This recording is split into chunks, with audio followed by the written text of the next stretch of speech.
Welcome to the Festival of Storytellers.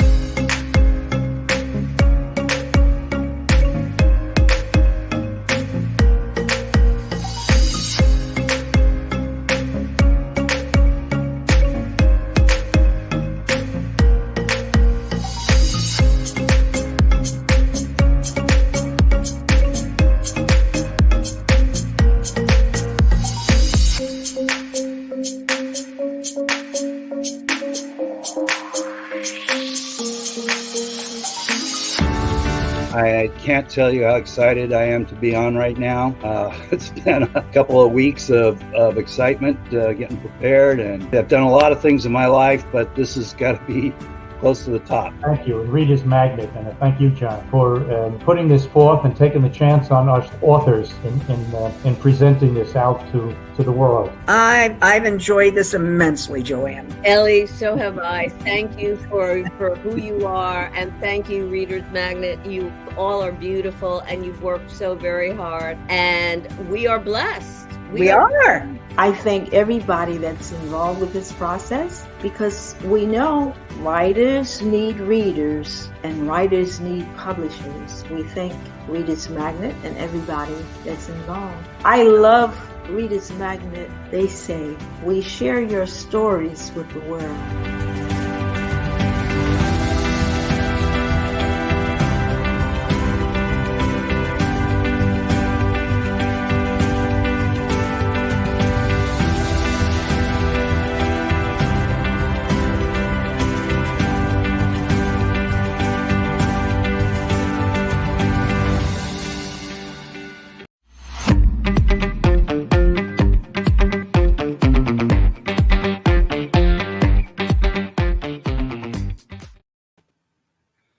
Good morning and welcome to the Festival of Storytellers.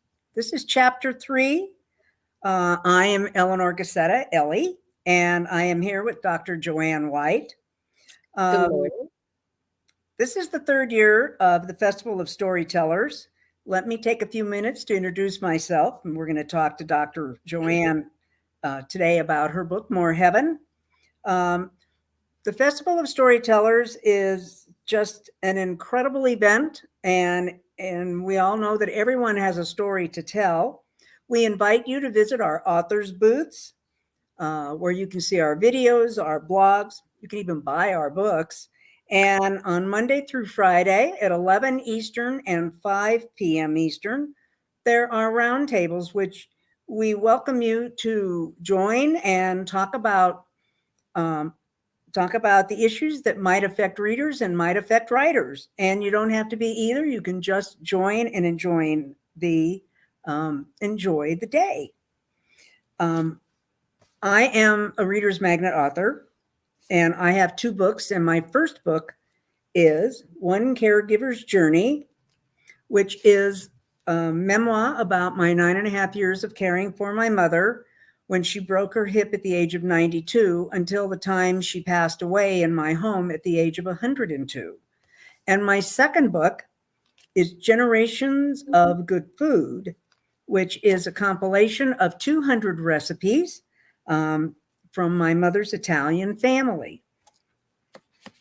So with that, good morning, Joanne. Good morning, Ellie. How are you? I'm fine. Thank you. It's nice to be with you again. Joanne and I have worked together for the Festival of Storytellers 1. And through that, I might add, we have become friends. And so I'm going to read Joanne's bio for you. Now, I'm not a millennial, as you can probably tell, but neither am I. Her bio is on my phone, so I'm gonna tell you all about Joanne, and then we're gonna get right into the discussion. More Heaven was written by Joanne Dr. White, and it is based on the pioneer journey of teaching children with autism and special needs. These children, at one point in time, were not allowed into education at all, and the pilot program took place in Philadelphia public schools in the late 1970s, responding to the federal ruling that U.S. public schools give children with disabilities the right to an education. Beforehand, over 1 million children were denied or had very limited educational access and were extremely isolated in the social world. Dr. Joanne determined to truly make a difference for these children and in their lives. She taught them while changing the negative perception of others. More Heaven is about the journey of one teacher, her students, the unique challenges, struggles, and successes, and how she reached them despite the odds. That's pretty cool, Joanne. Thank you, Ellie. Good morning. Good morning, everyone. It's a pleasure to be here. And show us More Heaven. Oh, that's okay. Can you see it? Put it in front of your face, Joanne. There, we can't see it. Thank you. It's not coming through with your background. Well, More Heaven is floating in space. So yes. I'm actually a #1 best-selling author. I've written several books and been in anthologies, but this book is very, very close to my heart because of the challenges that many children faced, as Ellie so beautifully said, and were not allowed in school. And after that law, many of the schools, districts had to figure out a way. I was a special education teacher beforehand, but many children, as Ellie said, over a million, actually it was more, but over 1 million children were denied access to public education. And what happened was they said, hey, school districts, we're funding you. You need to figure out some way to bring these children back into the mainstream. And at that time, many of these children were thought of as not smart, as angry, as going to hurt other children. And the perception, as Ellie said, the perception was really very skewed. And it was so important to really change that.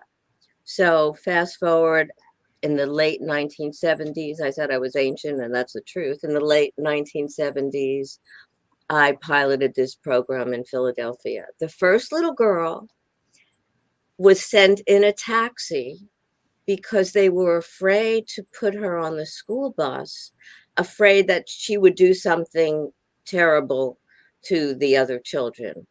Fast forward, when she was in my class, turn that phone off, baby.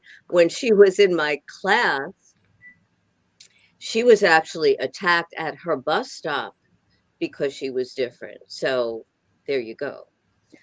But what's very fascinating, and we'll get into this deeper with Ellie, is how these children blossomed, and it's so interesting too. And I feel very honored that I had the ability to be in their lives and to make a difference, even though it was very challenging at that time.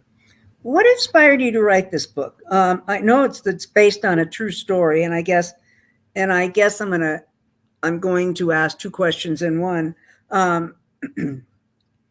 The story is basically it's basically a historical fiction book, right. But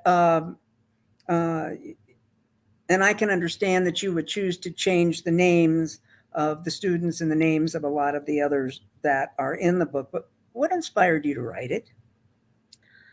I saw, and I still see to some extent, how people are disenfranchised because of their differences. And many of these children were not allowed, like you said, and I said, in school. But it was even more than that. Like that one little girl was attacked. People were, even adults at that time, many of the parents, even the teachers, did not want this program to take place. They thought it was going to bring the school down. They thought that the other kids were going to be assaulted by my class, by my students. And all of that was not true. That, like I said, the reverse happened. These students were, my students were called names, they were made fun of, they were called less than, and even the parents would call up the principal and assistant principal and say, my kid's going to be okay. I mean, what's going on here? And there was a lot of fear. And the reason I made it fiction, okay, the reason I made it fiction is because the way that this book evolves, Ellie, is that I actually get into the children's heads. So there's a story and a story that each child has that's with their own personal story. And how can I presume to know what's in anybody's head? I mean, I do sometimes, but really, so that's why it's fiction.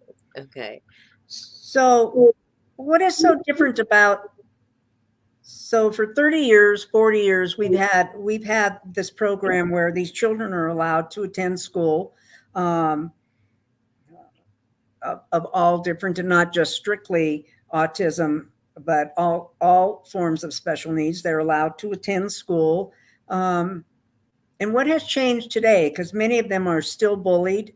There's still a stigma if you don't. I mean, there's a stigma if you don't wear the right clothes or act the right way or know the current jargon of young people. But there's still the stigma today. What do you see? This has made great progress.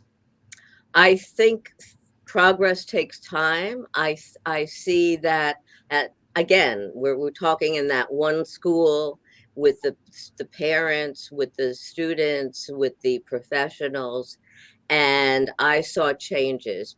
Teachers who ignored me at the beginning began to be a little bit more friendly. Parents were more accepting and understanding and less afraid of having their so-called normal children go to school. And so, yes, we've made some progress. Have we So done it all? Have we done it all? No. What no. a few years ago, I read an article wherein a family who was living in a house, their son, who was hyperactive, was bullied, like you said, and they actually wanted to kick the family. And he's not the one that did anything, but they wanted to kick the family out of the area because they felt that it was going to bring the price, the value down of their homes. Wow. We're talking a few years ago. So So it's still going on. And I yes. have to say one more thing. Okay. I'm not sure. I think it was like 5 years ago. I was in a diner waiting for someone, and this man brought in a child, and he kept going to every booth being very apologetic about his child because his child would have outbursts, like say things out loud, and he didn't want other people to get upset and understand. And I was sitting there thinking, isn't it a shame that he had to explain himself and sort of warn other people in the diner about his child, rather than us being able to accept and see and celebrate our differences? Don't you think part of that is don't you think part of that is I see a lot of that today. I think the climate today for special needs has indeed changed, but there's still a certain amount of stigma. Even if you're sitting in a restaurant and someone comes in a wheelchair, or someone comes in. I worked in the human services arena for 40 years, so I do understand. I understand a lot of this, but when I was a legislative analyst, I worked with a young man who was a legislative liaison for the disability community. And he had one of those wheelchairs where you tipped it back, and he had a board that he used to try to peck out what he was trying to say. And he was a remarkable young man. he was just a remarkable young man. Inside that trapped body was just a remarkable mind. And he passed away far too young, but he was just a remarkable young man. And I think that people just don't give, they see people that are different and they don't give them an opportunity to be like us. I think they're afraid. I think they they have ideas, excuse me, about what that person could be like without really understanding or even giving people a chance, because oftentimes it's the surface. I remember years ago when, and this goes back in time, my mother and I were in a restaurant and there was a little girl and her mom in a wheelchair. And the hostess, they were right in front of us. They were supposed to be served right there. The hostess ignored them. My mother got really incensed. I think I learned a lot from her. And she said, those people were ahead of us. And basically the hostess didn't want to accept that. And my mother took me out of the restaurant and we left. And that was a great teaching for me about being able to understand and accept differences and again, embrace them and accept them. There are so many children and young adults today, like you were describing that young man, who have challenges, whether speaking or moving or other kinds of challenges, outbursts, and they have so much brilliance and Oh, so much, absolutely. yeah, and we don't always get it. And you know what? I think it's a travesty because we can learn so much. If you look back in time, there have been so many incredible inventors and musicians and poets who had educational problems, speaking problems, social problems, and yet they created the most beautiful things. So in that vein, I will tell you that here in Denver, where I live, and I'm assuming that in New Jersey, where you live, it's the same thing. But a we have a theatrical troupe, and they go by Family, and it's PHAMILY, Family, and they are a theatrical troupe of actors and actresses and singers and songwriters who are all special needs. And they put on some of the most incredible productions. And they are at they are not in little bitty theaters. They are in our theatrical complex in downtown Denver. And they put on, and it's very interesting to sit there and watch the actors come out in their wheelchairs or with their crutches or but they're all special needs and they are just remarkable, You know, and they are always sold out, all of their performances. but see, that's the beauty. That's how we start changing minds and perceptions about people by, wow, I never thought that kid in a wheelchair would be able to sing. Wow, that person can actually memorize, so those are the ways that we start looking and observing. Many children and adults with special needs were thought that they couldn't get jobs, they couldn't support themselves. I remember years ago, there was a discussion about, well, do you think that these kids could get married? Do you think that these kids, and there was a lot of negativity about that. No, they can't, they're helpless. They can't do anything. Now Well, I have a radio go people. ahead. I'm I sorry. have a radio show called Power Your Life, and I have actually featured some incredible people with special needs. And Ellie, you were on my show too, by the way. Yes, I was. Yes, And I we had was. a lot of fun because that's what we do. But it's amazing the gifts that we all have.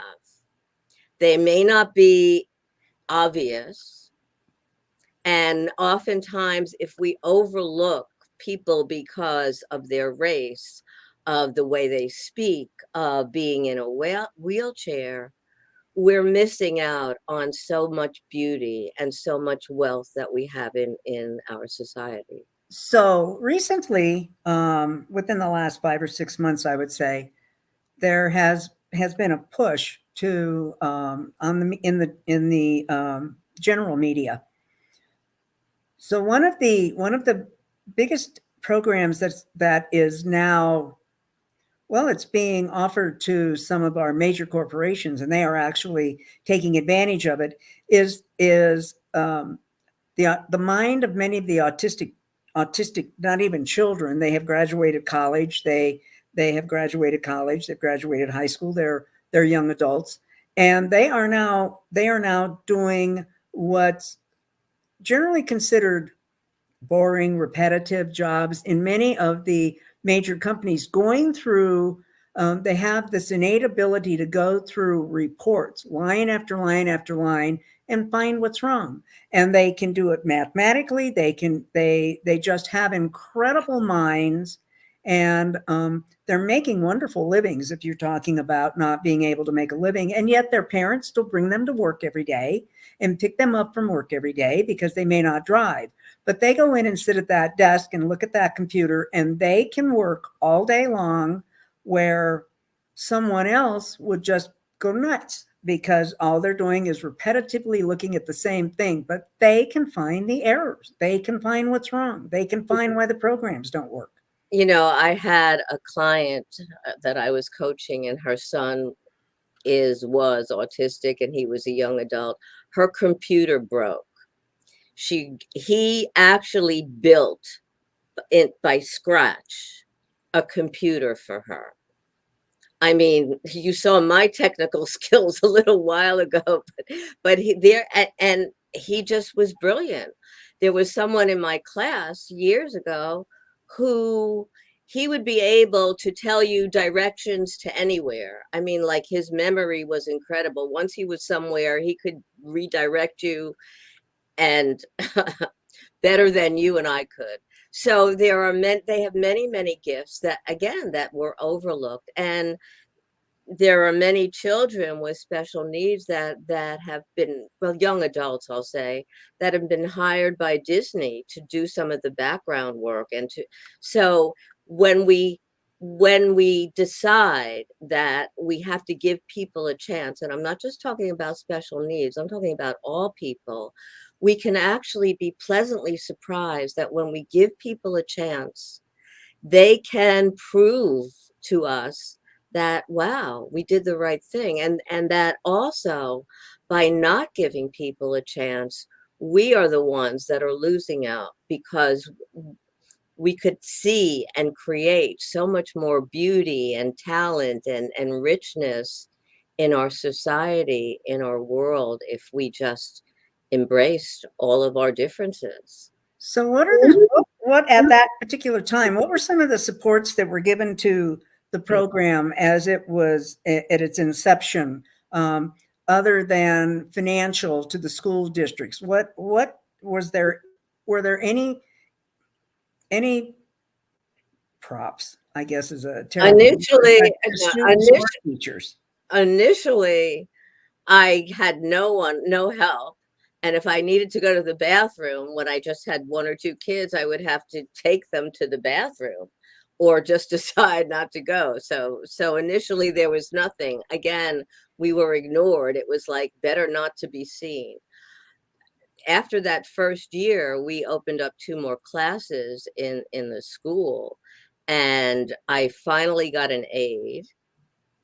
And also and so that was one thing. And we also had a speech and language teacher that helped.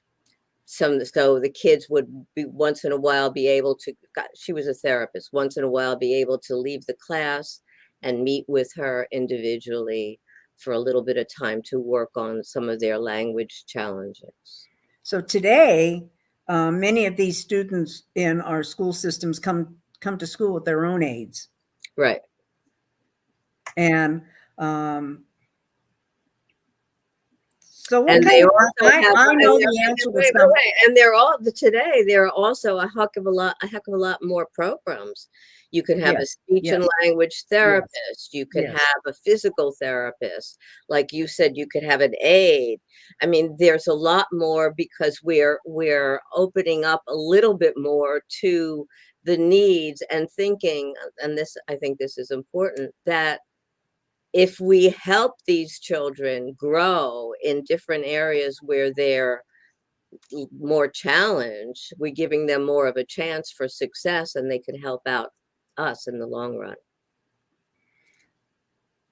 So when I was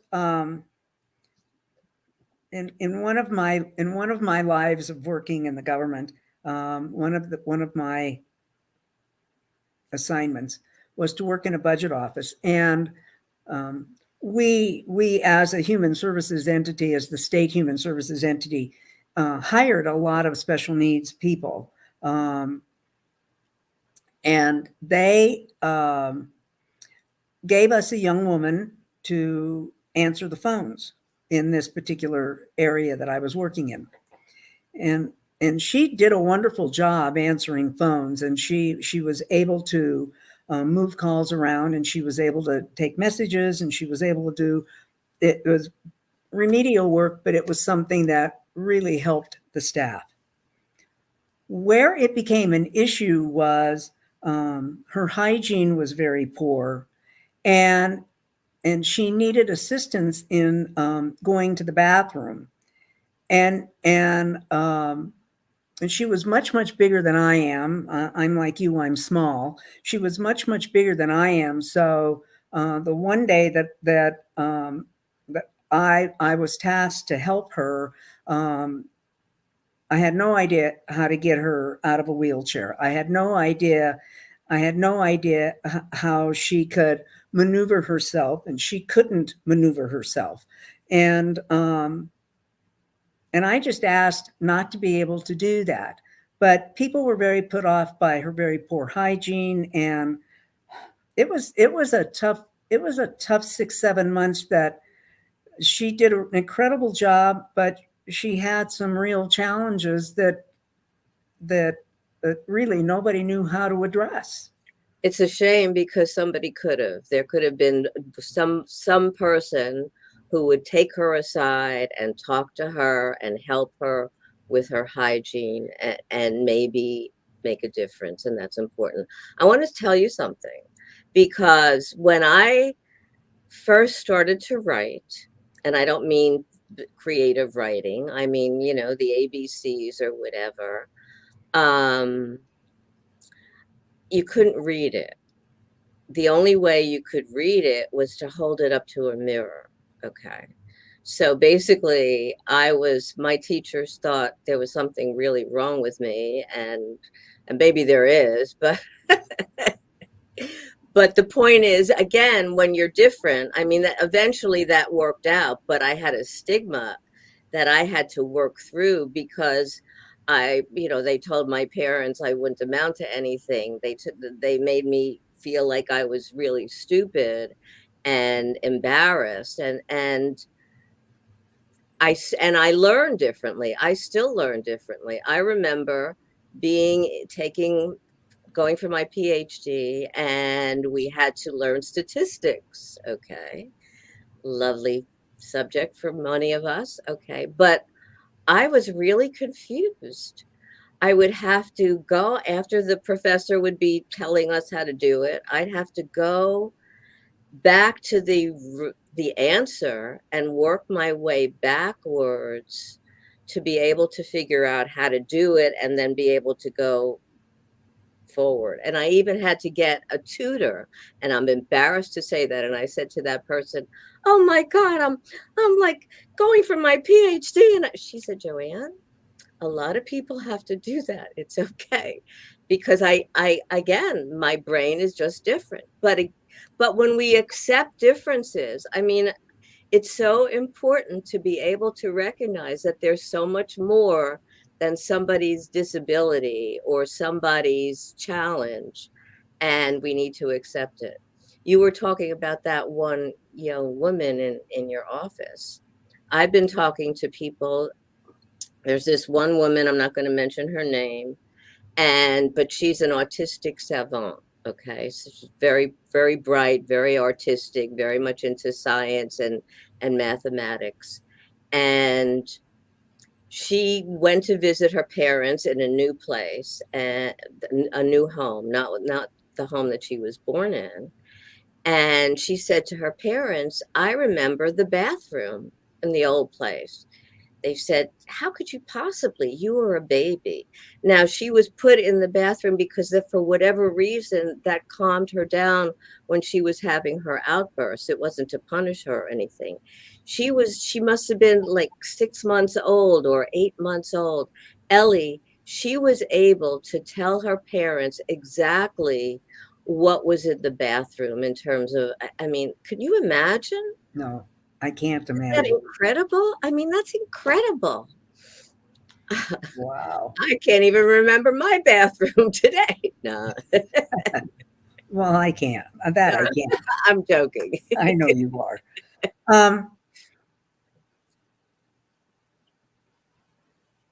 So how has the climate changed for children and families? Or has it changed? What still needs to be done? How can they make life better?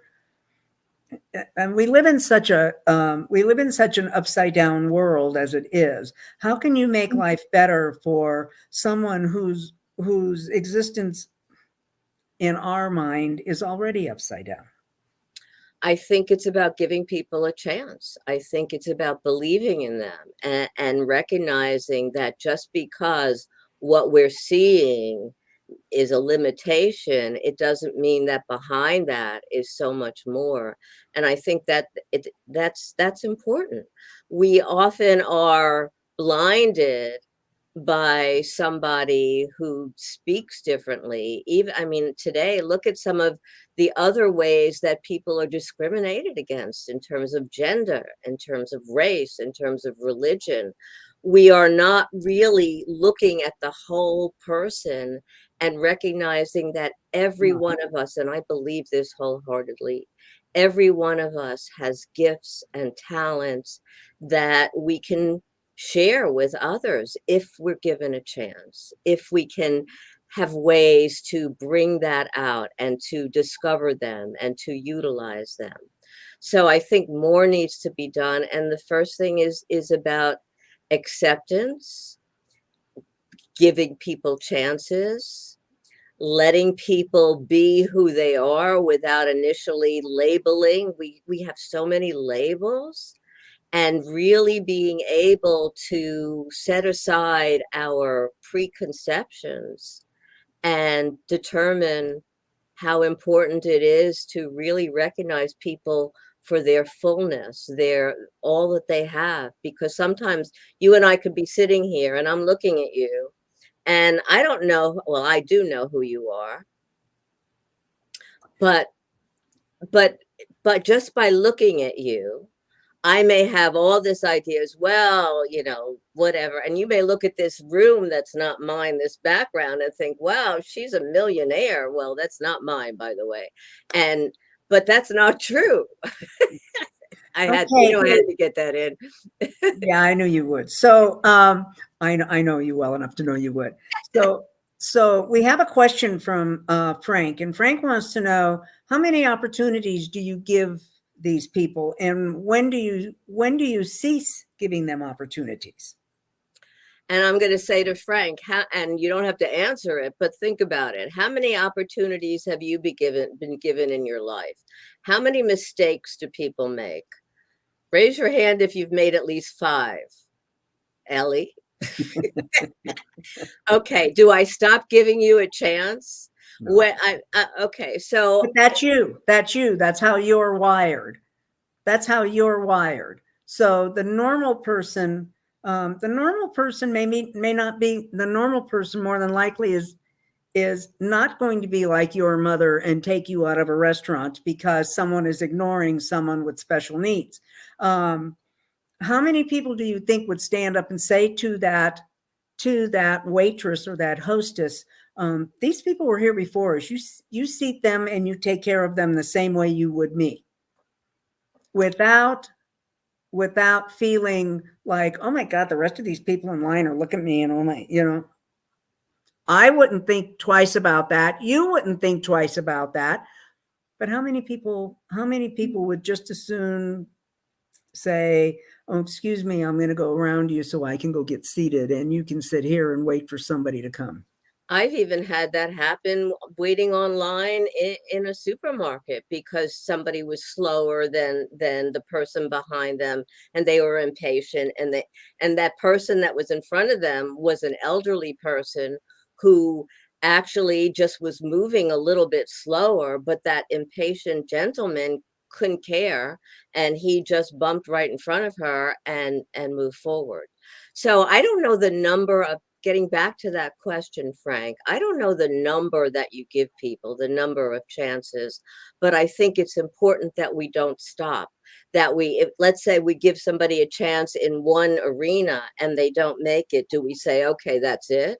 Or do we try something else to see if they're better off? And I'm thinking more in terms of jobs or whatever, if they're better off at something else. I can't do math to save my life, but I love to write. And so if I was in a place where I had to be a mathematician and they said, oh, Joanne, forget it, you're out of here. Thank goodness. But would that determine that I couldn't do anything else? So I think we need to really take a look at what that means about giving chances. And again, how many chances would you want, Frank? How many chances would our audience, would our listeners, our audience want if they made a mistake or two mistakes or three mistakes? Ellie, you're a baker, and we're going to talk about your wonderful recipes, and I've tried some, yes. But has it always been perfect? Oh God, no. You know what?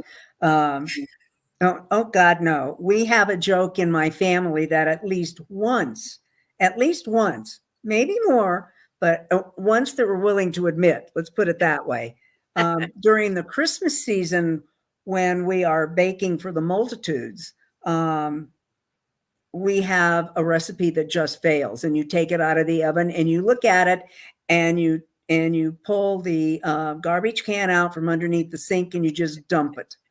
And then you take out the butter and after you berate yourself for having made that recipe 500 times, and once again you put in the egg whites instead of the egg yolks, which happens. And I did that. Baking with the cousin. We were baking for her son's wedding. And Oh my God. I don't want to tell you how much butter and eggs and that we dumped because I put egg whites instead of egg yolks, and it was like a mess. Okay. So what if somebody said to yeah, you, I mean, and I was fortunate that they were very kind to me about it. But what if somebody said to you, Ellie, forget it, you're never baking for anybody in the family or anybody else forever? Hello, we make mistakes. That's part of our humanness. And we're not perfect. I always say we're perfectly imperfect or imperfectly perfect. We do our best, and we have to give people chances to do their best too. And sometimes they're going to fail. So in the interventions that you learned along the way in 20 some years of being a special needs teacher, and I might also add that Joanne was also the executive manager of a school that dealt with this. But how many interventions with these children's were different, and yet they learned what they had to learn. They learned how to read and write. They learned it their own way. Well, at that time, many of these children, like we talked about, were kicked out of school or not allowed in school. Yes, So yes. traditional learning did not work for them. I have a background in dance, And that first little girl with autism used to move around and dance and whatever and never look at me. And I decided, well, what if I move around and dance with her? Would she connect with me? Because she wouldn't connect with me. And so I did. And that was with her, that was the way of having our first connection. So I had to look outside of the box for non-traditional ways to work with these kids. And I mean, one other boy used to come in with all his imaginary characters. And when he started to get really comfortable in the class, he would start talking about them. And so we would play with that a little bit. Now, somebody would say, Joanne, why did you allow that to happen? I mean, you were letting him believe that because it was a way for him to connect with us, to feel safe. And eventually he was able to get rid of those characters. They were his safety net, so to speak. And when he felt secure enough, not only in school, but at home, he was able to let go of them. But how many kids have their imaginary rabbit, their imaginary friend, their imaginary that they talk to? I mean, a lot of kids, and they're not special needs. I mean, there are a lot of kids that survive today in today's world. I totally agree. Part of this imaginary friend. But he would have several of them in the class and talking to them, and it was a little bit different. Yeah, but yes, did you ever have an imaginary friend? Probably. I grew up on a farm. I was the only little girl, and probably made mud pies with my imaginary friend. Now I'm going to tell you a story that probably has nothing to do with this, but I can't help it. Let's hear it.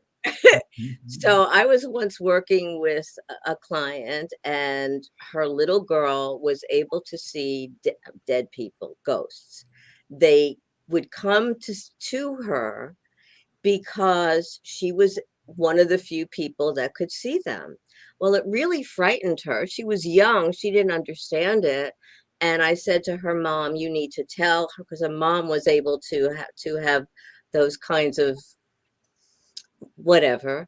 I told her mom that you need to tell them in no uncertain terms that they need to leave your daughter alone. You have to be, just whatever.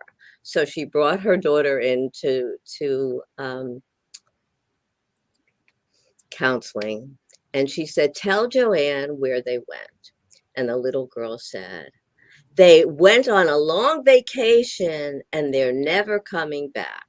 She kept one little girl, Ellie, one little ghost girl, as a companion. I don't know why that came in, but we were talking about. But that, I mean, that's, I think that's pretty remarkable. But and the mother was able to see that she had the ability, you were able to see that the mother had the ability to make that fearful situation go away. And next week, when you interview and you moderate me, I could tell you about all of the dead relatives that came to visit when I was caring for my mother. Oh, yeah, I'm sure. We're going to have fun with that. And sometimes they would stay a long time. And she would talk for 35, 40 hours, almost nonstop. And then when they would go away, she would just be exhausted and sleep. When my mother, she wouldn't sleep while they were around, and she could catch up with them. Because they were all connecting. My mother used to have this far away look. And when I was caregiving for her, and I'd say this was towards the end of her life. Yes, that's what it is. Right. I said, Mom, are you seeing angels?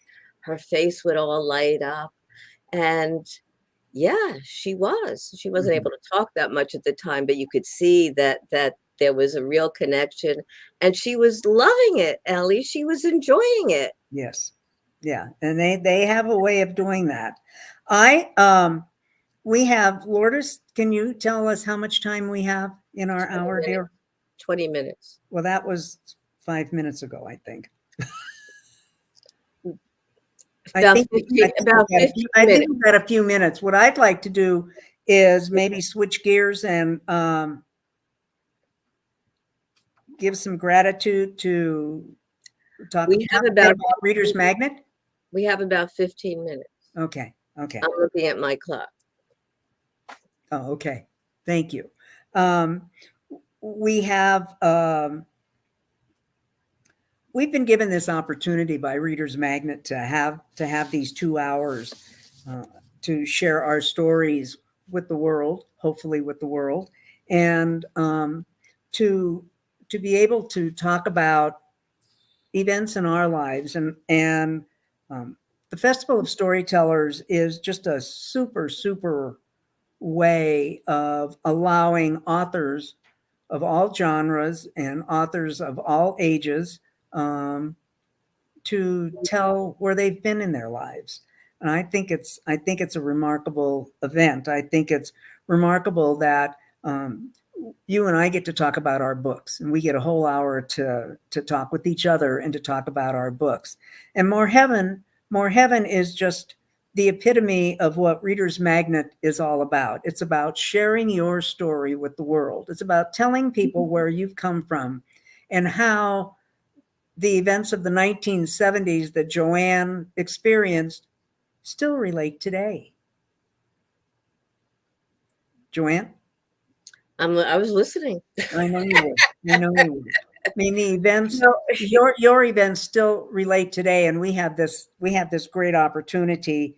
I am grateful and for the support that they give us to do this. I'm very grateful too, and it's wonderful to be here, and it's a very, very special gift to be able to sort of share the stage with you and have the wonderful support from Reader's Magnet and Festival of Storytellers, and again be able to share our hard work, our passion in terms of writing, in terms of our books, and that's a gift. So, how many books have you written? I'm not sure. Because I've been in a lot of anthologies, and I'm actually going to be in 2 more anthologies. One is called Dare to Dream, where I'm really going to talk about what it was like to do mirror writing and not be accepted as me, and how I had to overcome that. And the other one, not sure what I'm going to do yet, so I haven't, but I also have several books of my own.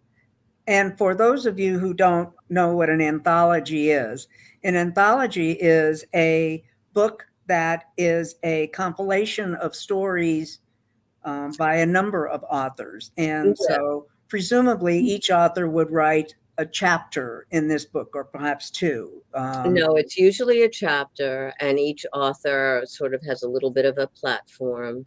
And yeah, and again, you're sharing different kinds of stories like we are, but it's a community, and it's wonderful.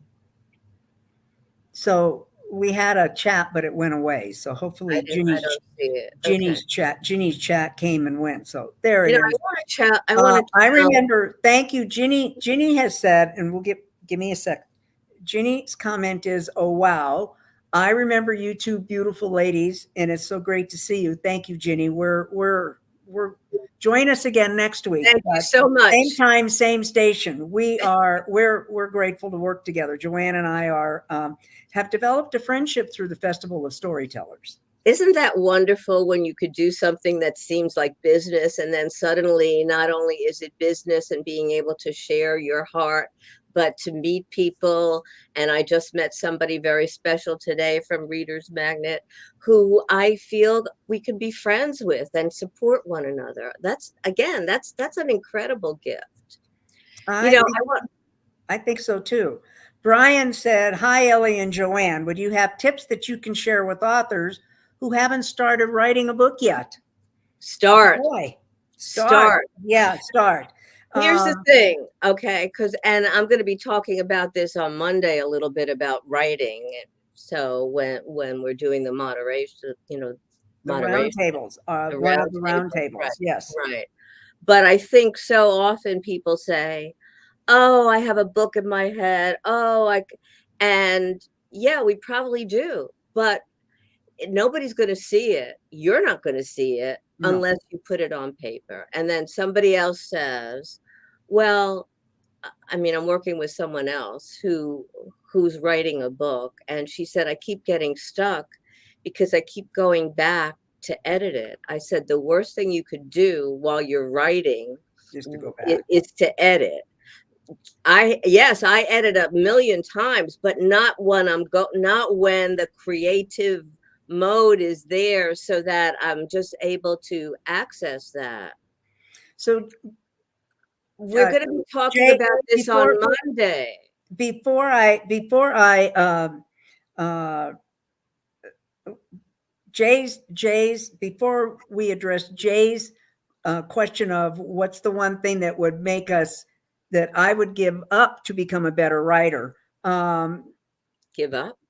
I would become a better writer. Let me just say, my caregiving book was essentially a journal over the 9.5 years to help me get through the changes and the challenges of being a caregiver.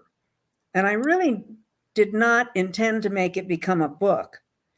And I did not intend to become my focus on publishing One Caregiver's Journey was that if I could help just one other person who was going through the same journey with the challenges and the changes, if my book could help them be a better caregiver, then it was worth everything that I put into it to write.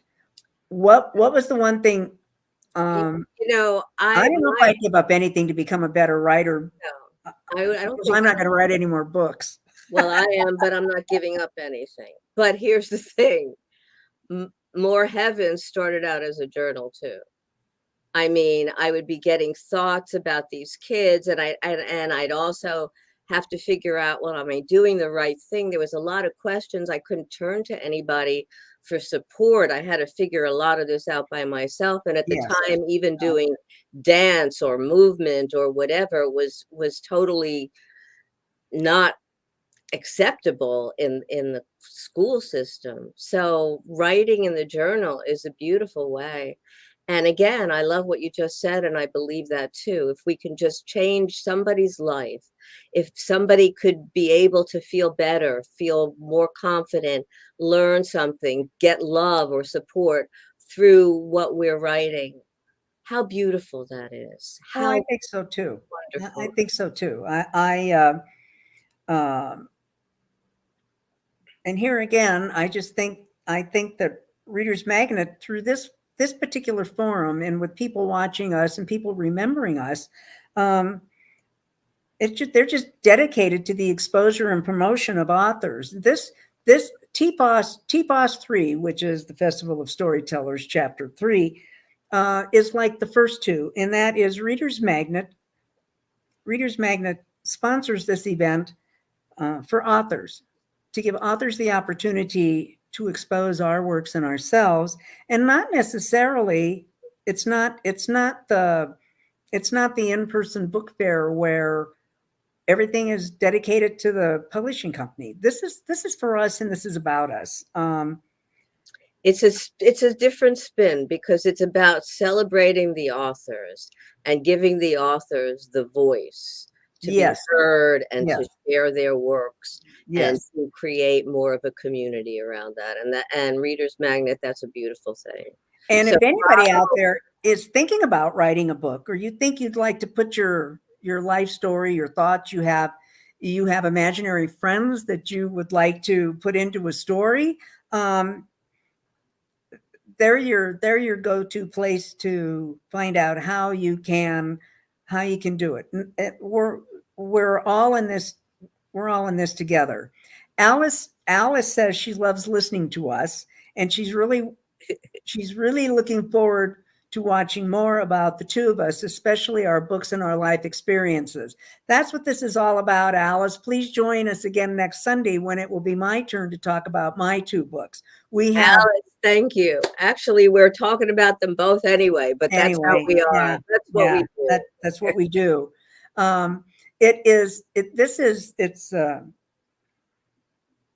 It's a pleasure to work with you, Joanne. It's a pleasure to work with you. You're an extraordinary individual, and Ellie, the friendship that we have developed through Reader's Magnet and through the Festival of Storytellers in itself could be a book. You know what? That's a great idea. I love it. You write it. No, we'll play it and write it together. We'll start in journal form. Yeah, sounds fine. We have 3 more minutes here. What should we do for 3 minutes, Joanne? Okay, so what I want to tell everybody out there is that whether you're writing a book or creating music or doing something wonderful with statistics, go do it.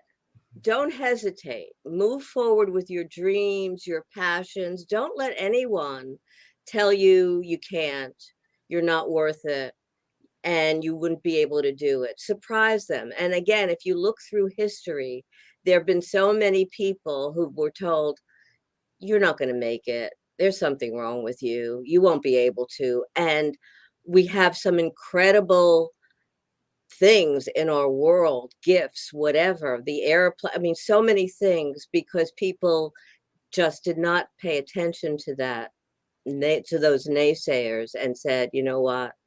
I'm going to do it anyway. I'm going to shut my ears to those noises and whatever, and I'm going to choose my passion, my heart, and move forward.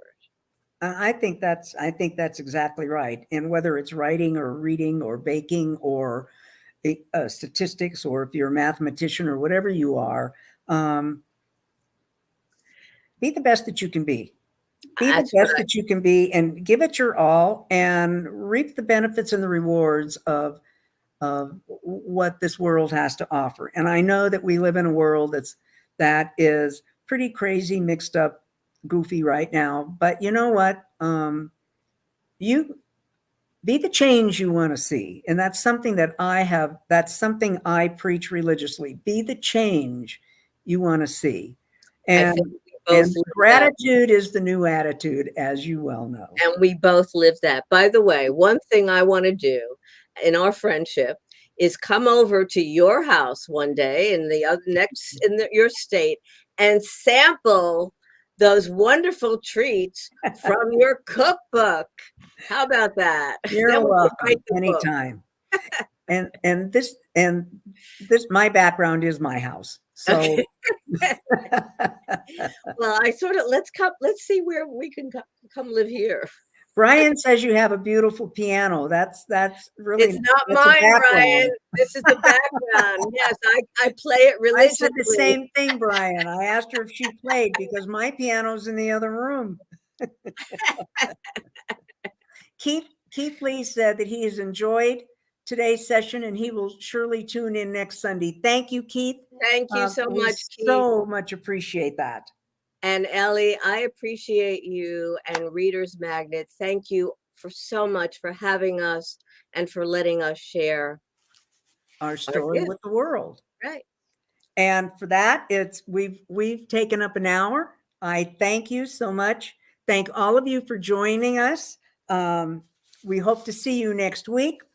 Precious Margarina says, thank you, beautiful ladies, for the opportunity to see you both and be inspired by our positivity. Thank you. Thank you so much. And Have a beautiful and blessed day, and go out there and do something wonderful that you believe in. And the Broncos won today, so it's got to be a different great day. I don't know about the Phillies yet. Thank you. Thank Stay you. safe, be well, and ciao for now. Take care.